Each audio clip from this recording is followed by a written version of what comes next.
Hey buddies, welcome back to another very special episode of Buddy Talk with me, your host, Paul Pilelli, and today... One second, sorry. Stray. Hello. Yes, Stray. I'm shooting the episode right now. What do you want? What do you mean? Out of style, look at me. I am stylish. Can you not see me? Hello. Look at that. I look fresh. What do you mean not fresh? Hey, you know what? I don't have time for this, Stray. Call me back later in like an hour, okay? Bye.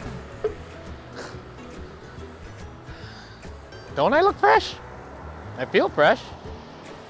Got the nice shoes. My hair's okay. Maybe I need something different, something new. Let me ask my creative team. Nai? Creative, excuse me. I need help. Apparently I don't feel fresh enough. I don't look up to date enough. I need something new for Buddy Talk. Buddy Talk needs a new treatment. We need to be relevant. We need to be up to date. Zaman now, you know? Yeah. Yeah, something different, something different. We've done this camera thing all the time. For you. Yes, please. Definitely don't need new clothes. This is good for you. Oh, like selfie style. Ooh, I like that. Okay, thank you. All right, let's give it a try. Wait, how do you use the... Okay, just this button, right? Okay, let's hold this. Come here.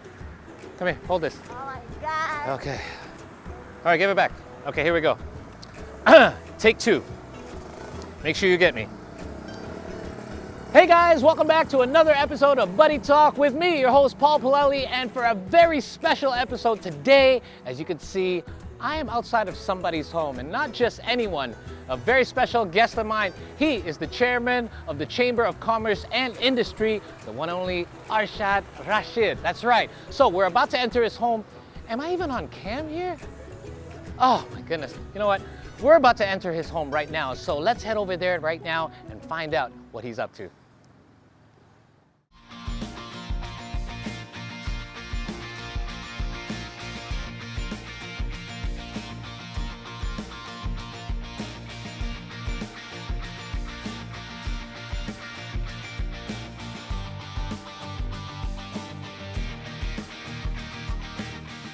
Arsjad. Hi. Hi there. Alrighty, how are you doing? Great, thanks for having me. I know you're a busy guy, so appreciate you welcoming us into your official residence here. Thank you How are for you? actually coming to my home. Oh, great. Healthy?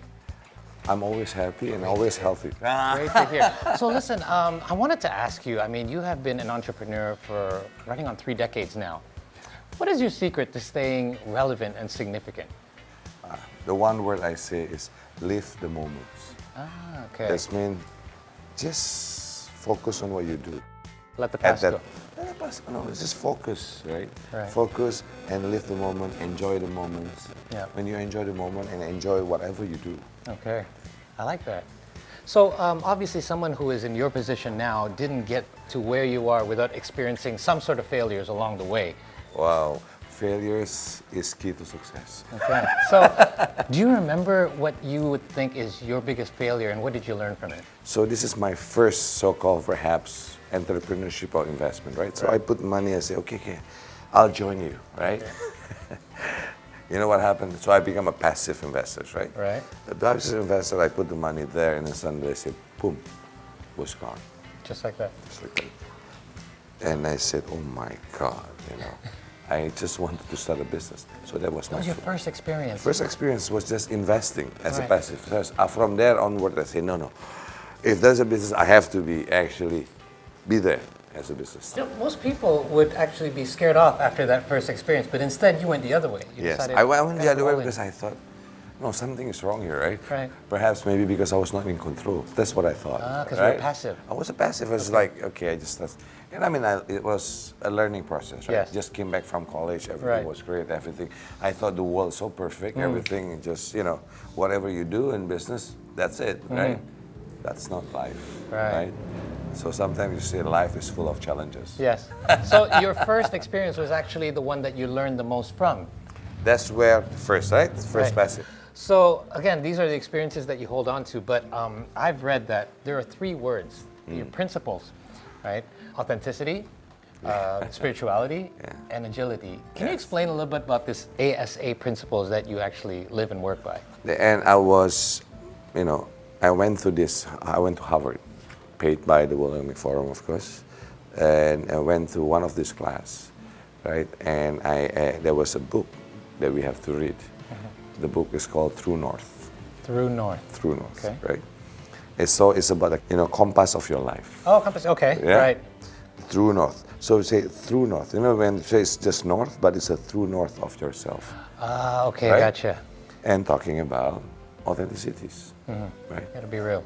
And then that opens up my mind and say, okay, what kind of leadership? That's where actually then the process of thinking. And at the end, then I said, ASA, asa. In Bahasa, it is actually hope, Oh, you're right. right? Yeah, exactly. Hope. So as a leader, right, number one, you have to give hopes to your people. Of course. Second, which is more important, you have to give hope to yourself. Because as you become a leader, nobody can give you hope. Only yourself can give you hope, Right. right? So that's why I call asa. And then the A, of course, say authenticity, right? As spirituality. And another A is actually, in the beginning I was using the word adaptability, but then I was saying, no, not adaptability, that agility comes. Similar, right? It could mean a similar thing. But agility is actually deeper. I really like that. Does it ever get lonely to be a leader? Oh my God. As you go up the ladder, Right. you can say, right? Yes. The higher the ladder, the higher you are in the hierarchy, the lonelier you are. It gets lonely at the top, they say. Oh, lonely at the top. And that's real. That's Right. real. By the way, this is a great official residence. What's your favorite spot out of all of this, the entire place? You know Do you where? have a favorite spot? Yes, I have a favorite spot. Can we take it? Can we Sure. take it there? All right, let's go. Okay. You know my favorite stop is? Okay, let me tell you.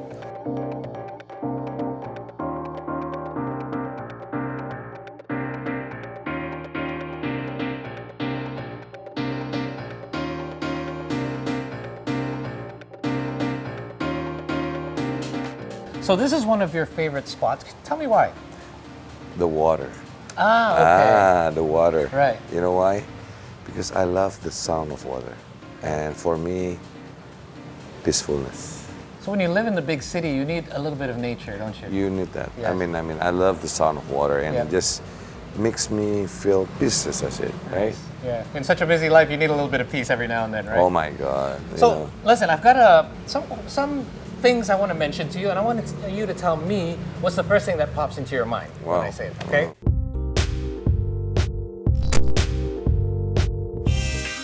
Could be a Okay. name, could be a thing. All right. So the first one is actually a name, and it's somebody that goes. I have a relationship, good friendship from way back, but I believe you go even farther back. Ooh.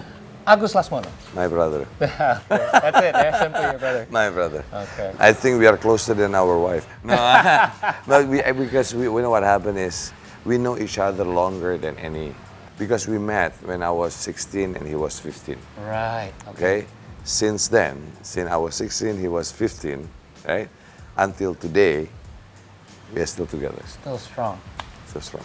That's an amazing relationship. But the thing is, what is so amazing, and thank God, is that usually you can have friendship, but you don't have business relationship. Correct. Right? This is, I'm very thankful. I mean, we are very thankful. We are friends. We are also business partners. We are also now, as a collaborator. Yeah, true. So next, Yes, practical politics. practical. What is practical politics? I was going to ask you what practical politics is. They just wrote that for me on the script. So I was going to ask you what's practical politics. But one thing when I thought about politics, Yeah. I always think about prosperity, Okay. right? So I think for me, politics is prosperity. Okay. So that's why I'm now the chair of Kadin, right? Yes, correct. And as chair of Kadin, I think if you talk about what is the political of Kadin, our politics is prosperity. That's been how to make people prosper. Right. Right. And I think that's the responsibility of all of us together, right? Okay. Last one, being a minister. Being a minister, I never been a minister. What are your thoughts about it?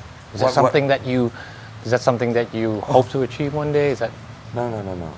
For me, even being a chair of Kadin, I never thought being a chair of Kadin. Really? Really? didn't aspire to be? Didn't aspire to be. Okay. It happened, Right. right? So talking about ministers, I never think about that. Right? Because at the end of the day, I think wherever you are, as long as you can contribute and create impacts, things Doesn't matter where your doesn't position matter is. where your position is. I like that. Very good. So listen, you recently went to the B20. Yeah. So what quote unquote souvenirs did you bring back in the sense of, anything that you picked up and you learned and something that you have hold of value and that you can share with others as well? Like what on these road shows, number one, I really see that Indonesia is not only in the spotlight, but Indonesia is in the main menu in the restaurant where the food is. Yeah. Why? Because when I went to the US, I talked to many of the US companies. I went to Canada, where you went to the school there, right? And then went to Europe, right? I mean, I met with the EUs and I went to several countries in Europe and talked to them. And soon there will be also a roadshow in Asia that we are going. From this, everybody wants to trade with Indonesia. Yep. Everybody wants to invest in Indonesia. My God, this is opportunities, right? And opportunities don't come twice, man. Correct. When there's an opportunity, you cannot buy opportunities, right? Once it's gone. No. When it's gone, it's gone. Yeah. And it is there. So money will be flowing into Indonesia, whether it's through trades or through investment.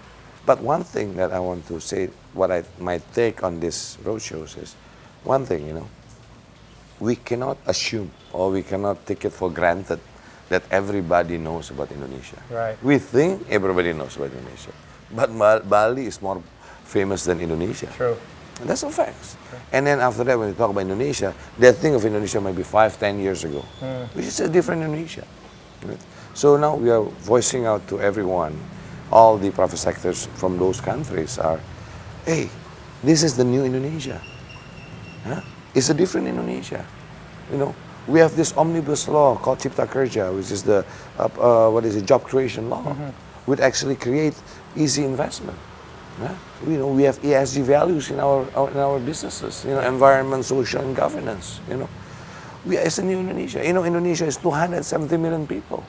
Indonesia has a lot of, one is population, which is then human capital, but at the same time we are also what we call natural resources. Right. And we have to be proud because everybody can talk about all the technology, all the innovations, let's say about the electric vehicles as an example, right? Right. But my God, they can create it or they can innovate about that. But they need the raw materials. And where is it from? Indonesia. The man. biggest nickel. We That's supply right. 38% of the nickel of the world. And now with this unfortunate situation of Ukraine and Russia, that could increase. Correct. Right? You're right. And then we're not talking about bauxite. We talk about tin. We talk about the silicon. We talk about many things Indonesia have. We've always had it.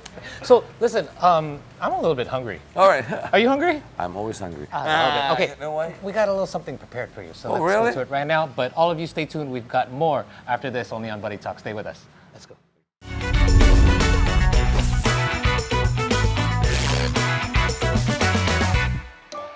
Welcome back. Still here with us on Buddy Talk. And as you can see, I'm now in the dining room of the chairman of the Chamber of Commerce and Industry, Arsjad Rasjid. Again, let's jump right into our conversation. But before we do that, I have a couple of videos I want to show you. All right. I would say they're fairly successful business people. And I want to just get your thoughts on them. Here's the first one. I'll just show you some clips. Okay. Prone to failure, but big successes, a few big successes compensate for dozens and dozens of things that didn't work. So, bold bets, AWS, Kindle, Amazon Prime, our third-party seller business, all of those things are examples of bold bets that did work, and they pay for a lot of experiments. I've made billions of dollars of failures at Amazon.com. So this is Jeff Bezos, and something that he stressed on is the fact that he's actually experienced a lot of failures. And that's something we touched upon earlier on in our conversation. What do you think about what he had to say? No, I totally agree with him. Failures is part of life. It's part of the learning of leadership, right? And we shouldn't be afraid of failures. Okay. So on a scale to 0 to 10, let's say, how much do you agree with him? Do I agree with what he said? Yeah. As a totality? Just that particular I like the soundbite. number 8 because I don't like perfect. Perfection is unattainable. Okay, perfect. Here's the next one. Instead of getting an apartment, we just rented a small office and we slept on the couch. And we showered at the YMCA, and we're so hot up we had just one computer, so the website was up during the day, and I was coding at night. 7 days a week, all the time. This is now, I guess, considered the richest man in the world, but very humble beginnings. So from a scale of 0 to 10, again, what do you think about what he had to say, and perhaps your remarks, your thoughts? So talking about humbleness, as you just mentioned, he is being humble. That's number one. Number two, I think what I see is there, right? What he said of the experiences he had is talking about, when I talk about agility in my leadership. When I talk about leadership, agility, I thought about three things. Adaptability, about innovation, and third is being resilience. Resiliency. That is resilience. When you have only one computer, how you want to work for it, right? That's being resilience. And yes, I totally agree with him. 8. So you are now the chairman of the Chamber of Commerce and Industry for almost a year now, I believe. It's been Almost running a year. Right. Yeah, this year actually 1 year, June. Yeah, and it's going well? Oh, I believe that. Well, because you know why? I have to think positive. When thinking positive, you create positive energy. Yeah. And I do believe this. At the end of the day, it's not my work. It's what I call gotong royong. It's a teamwork. It's a collaboration. So it's, this 1 year is, for me, I tell everyone, let's celebrate of us doing this together. And it is like a journey. Right? This is just the first step of the journey. It's the first year of the journey. It's another 4 years because I will be 5 years of this journey. So far, I do believe that what we are trying to do, I think we have done something amazing, but not just myself or ourselves, but it's about gotong royong, collaboration. For example, on the health, when I became the chair, it was in the middle of this pandemic. Right. Tough times. It was very tough times. But that's how then the private sectors works with the public sectors. How us, the private, works with the government, works with all the stakeholders. And we have the challenge of the B20, which is the G20. When B20 is the business side of the G20. We are doing this, and what we are trying to do is how also, this is not just an event, but it is something to celebrate by all, whereby it has to touch to the hearts of our people. Especially for Kadin, it has to touch the heart of our MSMEs. Okay, and that's key. If we do not touch them because of this G20 and B20, something is wrong with us, right? That's number one. Number two is we have this KPI, how to make sure that investment can come to Indonesia, because investment creates jobs. That's very important for Indonesia. And how do we actually be able to increase our trades with everyone? So those are the KPI that we have. What would you say to those that say you were chosen to be the chairman of the chamber, as chosen by the palace? The right word, the palace president. Everyone, at the end of the day, right? It was a democratic process, right? And then what happened is also we show to the people what we call is bertanding untuk bersanding, compete to collaborate. Okay. Nice. So what happened is musyawarah mufakat, Indonesian democracy, right? There was no voting at all. At the end of the day, everyone agrees. Okay. So at that point of time, what we say is compete to collaborate. And what we see is this, right? At that point of time, myself, and of course, my running mate, who's running for that also, we believe that, it's just beyond us. It's not me, it's not him, it's not him. This is for Kadin. Kadin is the house of all the businesses, house of the entrepreneurs, from large, medium, small, micro, ultra micro. Right. So what we are trying to do is how to strengthen Kadin. And that's what we are doing. So, Arsjad, I want to talk a little bit about startups. There's this bubble bursting phenomenon amongst the startups. So, in your analysis, what are some of the mistakes that usually founders of startups make, the common ones, general ones, that they can avoid? Perhaps suggestions from you. Is this right? In my opinion, at the end of the day, the key to a business is about the fundamentals of the business. And the euphoria was previously not really thinking about the fundamentals, but just how to create companies or trades, But at the end of the day, the avenue to profitability is a key. Okay. So yes, at one time you need to have, let's say, losers, you're losing. But at the end of the day, you have to create the avenue to profitability. And that's what happened to the burst, right? And this is where I think the startups, entrepreneurs must think that you cannot just burn money. At the end of the day, you have to make money. Yeah, an investor wants their money back eventually, and more. Yes. Right. Speaking of MSMEs, do you remember some of your favorite MSME products or perhaps services that you use? Because when you say MSMEs, when you talk about food, right? I always think about food, and I always think about food, and we talk about that as talking about my favorite foods. One of it is maybe something that is so bad, but it's so good. What is it? Right? It's sop kaki kambing. Oh, yeah. You know what I mean? So, speaking of social media, you're quite active, I would say, on social media, more active than me anyway. And you often share your love for traditional food. In fact, your background, if I'm not mistaken, is Palembang and Sundanese, correct? Right.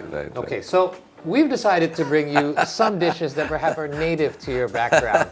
So let's have a look. These are actually products that we've chosen that are actually from MSMEs as well. Okay. Okay, so here we have pempek. Yeah, correct? right, That is right. actually native to Palembang. Yes.